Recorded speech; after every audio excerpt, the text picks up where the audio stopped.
আসসালামু আলাইকুম। আশা করি তোমরা সবাই অনেক অনেক ভালো আছো। তো ভাইয়ারা, তোমাদের রসায়ন বইয়ের অধ্যায় নম্বর 6 মৌলের ধারণা ও রাসায়নিক গণনা, এই অধ্যায়ের দ্বিতীয় পর্বে তোমাদেরকে অনেক অনেক ধন্যবাদ ভাইয়া। প্রথম পর্ব ক্লাসে আমি তোমাদের 4টি জিনিস শিখিয়েছিলাম ভাইয়া।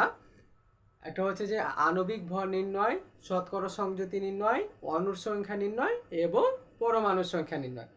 আজকে ভাইয়া এই অধ্যায়ের বলতে পারো একটা ভেরি ভেরি ইম্পর্টেন্ট টপিক নিয়ে আলোচনা করব ভাইয়া। এই ক্লাসের মাধ্যমে আমরা শিখব ভাইয়া 4টি জিনিস: দ্রবণের মোলারিটি বা ঘনমাত্রা নির্ণয়, 2 নাম্বার হচ্ছে আয়তন নির্ণয়, 3 নাম্বার হচ্ছে যে দ্রব্যের ভর নির্ণয়। ঠিক আছে ভাইয়া? তো দেখো, আমি শুরুতেই কয়েকটি সংজ্ঞা লিখে রেখেছি ভাইয়া। ঠিক আছে, তো দেখো। তো 1 নম্বর সংজ্ঞা হচ্ছে, দেখো যে 1 লিটার দ্রবণের মধ্যে যত মোল দ্রবীভূত থাকে তাকে ওই দ্রবণের মোলারিটি বলে। তাহলে 1 নম্বরে আমি সংজ্ঞা লিখে রেখেছি ভাই আকার মোলারিটি। তার মানে বুঝতেই পারছো আজকের ক্লাসের মূল টপিক হচ্ছে মোলারিটিকে ঘিরেই। তো ভাই দেখো, 1 লিটার দ্রবণের মধ্যে যত মোল দ্রবীভূত থাকে তাকে ওই দ্রবণের মোলারিটি বলে। ঠিক আছে ভাইয়া? এখন দেখো 2 নম্বর সংজ্ঞা, যে 1 লিটার দ্রবণের মধ্যে 1 মোল, তাহলে কত? এই যে 1 মোল দ্রবীভূত থাকলে তাকে 1 মোলার বা মোলার দ্রবণ বলে। তাহলে অনেক সময় প্রশ্ন আসে না ভাইয়া, যে অনেক সময় তোমাদের প্রশ্ন আসতে পারে বা তোমরা দেখবা যে প্রশ্ন থাকে তোমার কিরকম, যে মোলার দ্রবণ প্রস্তুত করো। তখন অনেক সময় তোমরা চমকে উঠবা যে এখানে তো ভাইয়া মোলারিটি নেই, তাহলে আমরা মোলার দ্রবণ কিভাবে প্রস্তুত করব? যখন মোলার দ্রবণ বলা থাকবে ভাইয়া, এই যে মোলার দ্রবণ প্রস্তুত করো, তখন এই যে মোলারিটিকে প্রকাশ করা হয় ভাইয়া এস দ্বারা, বড় হাতের এস দ্বারা। তখন আমার এই যে এস এর মান, মোলারিটি পাবো আমি কত? এই যে 1 মোলার। আর মোলারিটির একক হচ্ছে ভাইয়া এই যে ক্যাপিটাল লেটার এম, মানে বড় হাতের এম হচ্ছে মোলারিটির একক। আর মোলারিটিকে প্রকাশ করা হয় ভাইয়া এস দ্বারা। এটা আমরা একটু পরে সূত্র দেখব। ঠিক আছে, তো চলে আসো 3 নাম্বার সংজ্ঞা। 1 লিটার দ্রবণের মধ্যে 2 মোল দ্রবীভূত থাকলে তাকে 2 মোলার দ্রবণ বলে। ঠিক আছে, তো শেষ সংজ্ঞাতে আসো। 1 লিটার দ্রবণের মধ্যে 0.1 মোলার, অর্থাৎ 0.1 মোল দ্রবীভূত থাকলে ওই দ্রবণকে সেমি মোলার দ্রবণ বলে। তাহলে আমাদের যখন বলবে প্রশ্নে যে সেমি মোলার দ্রবণ প্রস্তুত করো, তখন আমাদের মোলারিটি মানে এস এর মানকে এই যে মোলার দ্রবণের মতোই আমাদের এস এর মানকে ধরে নিতে হবে। কি ভাইয়া? সেমি মোলারের ক্ষেত্রে আমার এস এর মান হবে কত? এস সমান হবে আমার ভাইয়া 0.1 মোলার।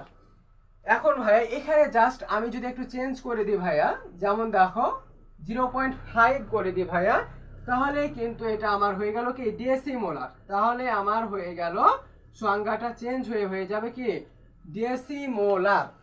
তাহলে 1 লিটার দ্রবণের মধ্যে 0.5 মোল দ্রবীভূত থাকলে ওই দ্রবণকে ডেসিমোলার দ্রবণ বলে। তাহলে 1 মোল দ্রবীভূত থাকলে সেটা হচ্ছে মোলার দ্রবণ, 0.1 মোল দ্রবীভূত থাকলে সেটা হচ্ছে কি ভাইয়া সেমি মোলার দ্রবণ। এখন ভাইয়া যদি 0.5 মোল দ্রবীভূত থাকে, তাহলে ওই দ্রবণকে আমরা কি বলবো ভাইয়া? ডেসিমোলার দ্রবণ। তো ভাইয়া আমরা সংজ্ঞা সম্পর্কে জানলাম। এখন আমরা ভাইয়া চলে যাব সূত্রতে।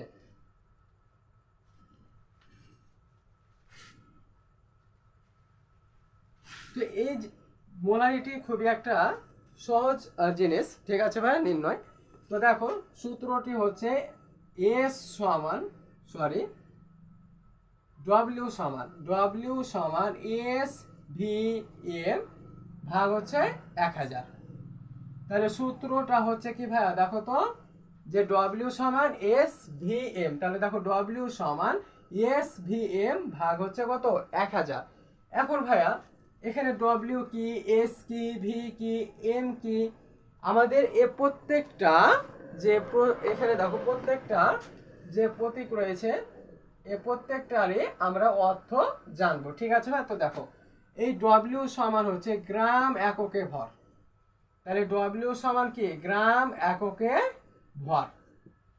এস সমান হচ্ছে মোলারিটি বা ঘনমাত্রা, তাহলে এস সমান হচ্ছে কি ভাইয়া মোলারিটি বা ঘনমাত্রা, ঠিক আছে ভাই, এটা মাথায় রাখবা। যার একক হচ্ছে কি মোলার, মানে কি বড় হাতের একটা এম, মোলার। তাহলে মোলারিটির একক কি হচ্ছে ভাইয়া মোলার, মানে কি বড় হাতের এম। আর ভি সমান হচ্ছে আয়তন, তাহলে ভি সমান আমাদের মনে রাখতে হবে কি ভাইয়া আয়তন, যার একক হচ্ছে কি ভাইয়া মিলিলিটার। ভিতে এখানে লিখেছি যে ভি সমান আয়তন, তাহলে আয়তনের যে একক সেটা হচ্ছে কি মিলিলিটার, এবং এম, এম সমান হচ্ছে কি ভাইয়া আণবিক ভর, ঠিক আছে। তাহলে এম সমান হচ্ছে কি ভাইয়া আণবিক ভর। তাহলে দেখো আমার একটি সূত্র নিয়ে কাজ করতে হবে। সূত্রটি হচ্ছে কি ভাইয়া দেখো, ডব্লিউ সমান এস ভি এম ভাগ হচ্ছে 1000। ডব্লিউ সমান হচ্ছে কি গ্রাম এককে ভর, এস হচ্ছে মোলারিটি বা ঘনমাত্রা, যার একক হচ্ছে এম, অর্থাৎ এম এ কি মোলার, আর ভি সমান হচ্ছে আয়তন, যার একক হচ্ছে কি মিলি লিটার, ঠিক আছে ভাইয়া। আর এম সমান হচ্ছে আণবিক ভর। তো ভাই আসো আমরা কয়েকটি প্রশ্ন অর্থাৎ গাণিতিক সমস্যা সমাধান করি, তাহলেই কিন্তু আমরা বিস্তারিত বুঝে নেব, ঠিক আছে ভাই। তো দেখো আমি 1 নম্বর উদাহরণ দিই যে 250 মিলিলিটার আয়তনিক ফ্লাক্সে, তাহলে আয়তনিক ফ্লাক্সে 0.2 মোলার সোডিয়াম ক্লোরাইড দ্রবণ কিভাবে প্রস্তুত করব, ঠিক আছে ভাইয়া, এটা হচ্ছে আমার কি প্রশ্ন। তো দেখো একটি প্রশ্ন লিখেছি ভাইয়া গাণিতিক সমস্যা যে 250 মিলিলিটার আয়তনিক ফ্লাক্সে 0.2 মোলার সোডিয়াম ক্লোরাইড দ্রবণ কিভাবে প্রস্তুত করবে। তো হ্যাঁ দেখো আমি তো সূত্র জানি যে ডব্লিউ সমান কি, সূত্রটা কি বলো তো ভাইয়া, এই যে এস ভি এম ভাগ হচ্ছে কত 1000, তাই না। তো এখন সূত্র তো হচ্ছে আমার এটা, তাহলে এখানে কার মান বের করতে হবে বা কার কার মান দেওয়া আছে সেটা তো আমাকে জানতে হবে, তাই না। তাহলে দেখো তো এখানে এই যে মিলিলিটার এককে কিসের মান পাবো আমরা, ভি এর মান, তাহলে এই যে মিলিলিটার তার মানে আমার এখানে কি দেওয়া আছে ভাইয়া দেখো ভি, অর্থাৎ আয়তন দেওয়া আছে। এখন এম, এম কার একক, এই মোলার কার একক বলো তো, এই যে মোলারিটি বা ঘনমাত্রা, তাহলে যার প্রতীক হচ্ছে কি এস, এই যে দেখো তাহলে এখানে আমরা এস এর মান দেওয়া আছে। আর আণবিক ভর এটা হচ্ছে ভাইয়া যে কোনো দ্রবণ দেওয়া থাকবে তার আণবিক ভর, তার মানে আমার দেখো ভি এর মান দেওয়া আছে, এস এর মান দেওয়া আছে, আর এম এর মান দেওয়া আছে। আমার তাহলে কিসের মান নাই এখানে ভাইয়া, ডব্লিউ কি আছে মিসিং আছে, তাহলে ডব্লিউ মিসিং আছে, আমাকে ডব্লিউ এর মানটা ভাইয়া বের করতে হবে, ঠিক আছে। তো দেখো বলছে তুমি কিভাবে একটা